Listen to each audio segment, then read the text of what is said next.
Oi, Eliane, boa tarde.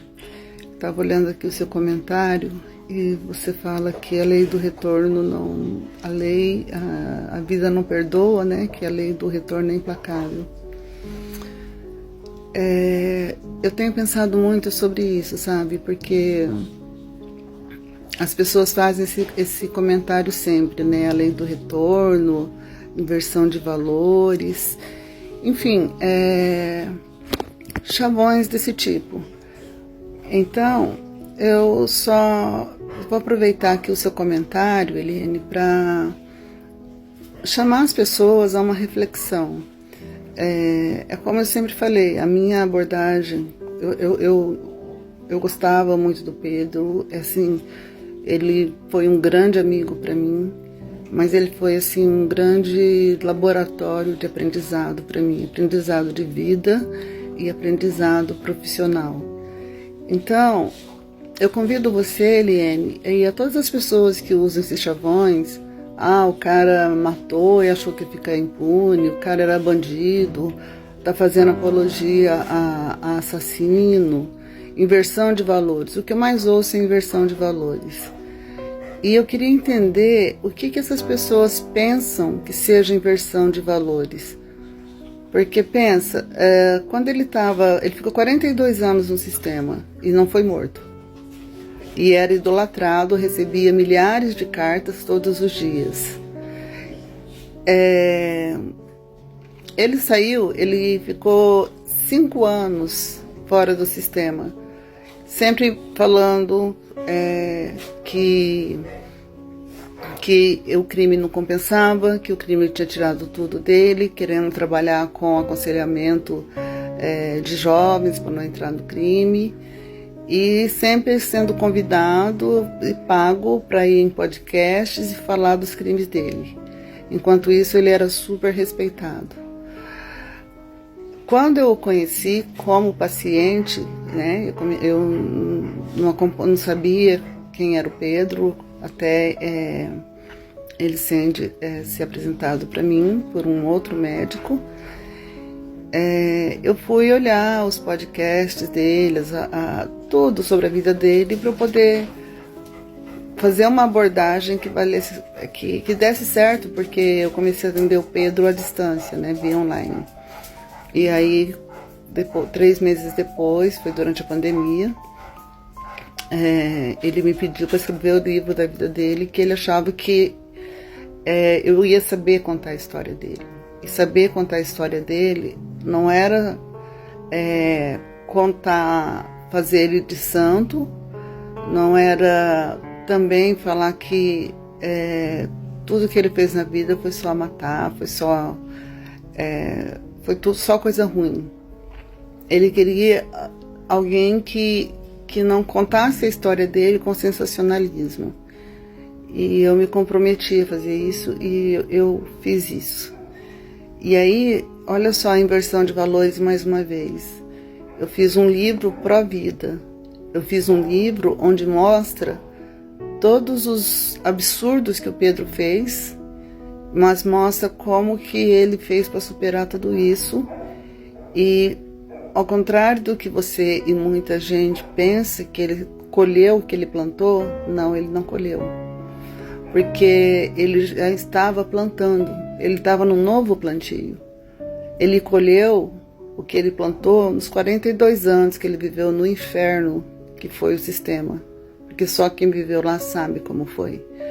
Para nós aqui de fora, eu digo nós porque eu nunca fui, eu não sei como funciona. Estava entre os meus planos e conhecer lá e saber como que era e tal, mas infelizmente não deu tempo. Então, não é questão de gostar do Pedro ou de odiar o Pedro. Eu acho que é uma questão de chamar as pessoas para pensar o que são valores, né? Porque desde que ele morreu, a minha vida também se tornou muito difícil. Porque tudo que eu fiz, todo o trabalho que eu realizei com o Pedro, embora muita gente ache que eu estava ganhando dinheiro, não. Eu fiz muito investimento emocional, investimento profissional, e investimento financeiro. Os tratamentos que o Pedro fazia aqui na clínica, de soroterapia, para manter a integridade do cérebro dele, que já nasceu lesionado pela lesão que o pai causou intrauterinamente, eram todos pro bono, porque o aluguel dele, a alimentação dele, ele pagava trabalhando aqui na clínica. E aí eu falo de novo de inversão de valores. Nunca ninguém que passou aqui pela minha casa, pela minha clínica, pela minha vida, foi tão íntegro e tão honesto quanto o Pedro. O serial killer, o bandido, o assassino, o lixo. Então, onde estão os valores? Quais são os valores das pessoas de bem?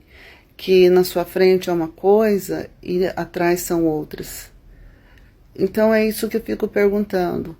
Logo após a morte dele também, várias pessoas me sondaram, achando que eu ia para a internet fazer espetáculo, porque no dia da morte dele eu me descontrolei, fiz uma live que viralizou, e que não está no meu canal, que não está nas minhas redes, nem nas dele. E aí, na medida que as pessoas viram que eu mantive a minha postura ética, eu falo ética enquanto profissional, enquanto pessoa, enquanto cidadã, enquanto amiga do Pedro, porque eu não tenho nenhuma vergonha de falar que eu fui amiga dele, uma amizade mais sincera que eu tive na minha vida. O Pedro foi como um irmão para mim. Aliás, ele foi mais que um irmão, porque nenhum irmão nunca se importou comigo como ele. Nem mesmo meu pai teve a preocupação comigo que ele teve. Meu pai morreu muito cedo, eu perdi meu pai muito cedo. É porque ele era um pai ruim? Não, não era. Quando eu falo isso, eu não estou desvalorizando nem meus irmãos e nem meus pais, nem o meu pai. Eu estou apenas mostrando que o Pedro, ele não colheu, ele estava plantando. Ele estava plantando uma lição de vida, uma lição de resiliência, uma lição de aprendizado, não apenas para mim, para as pessoas que conviviam com ele, mas para toda a sociedade. Então, quem falou num podcast aí que quem matou o Pedro fez um favor para a sociedade, falou a maior merda da vida, porque foi o contrário. Porque quando ele estava matando, quando ele era violento, ninguém matou ele. Todo mundo respeitou ele, virou a lenda. Então, é isso. Eu não consigo ver seu nome aqui direito. Acho que é Lenice, né? É isso que eu chamo você para pensar, tá? Ninguém é obrigado a gostar dele. Eu estou pensando, assim, não no Pedro Rodrigues Filho, mas como um cidadão, porque eu fiz questão que ele tivesse a dignidade de um cidadão. E você vai ver aí nos vídeos que eu levei ele até para tirar um RG, que nem isso ele tinha. O único RG que ele tinha foi tirado dentro da prisão. Então, onde está a inversão dos valores? A sociedade, ela planta violência e quer colher flores?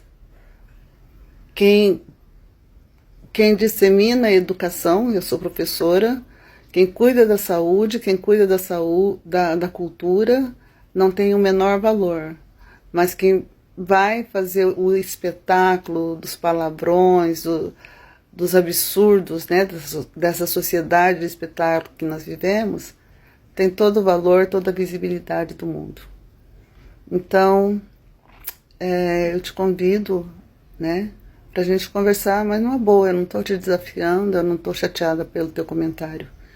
Foi oportuno o seu comentário para que eu pudesse falar todas essas coisas que vêm me passando pela cabeça ultimamente. Um abraço para você e tenha um ótimo final de semana.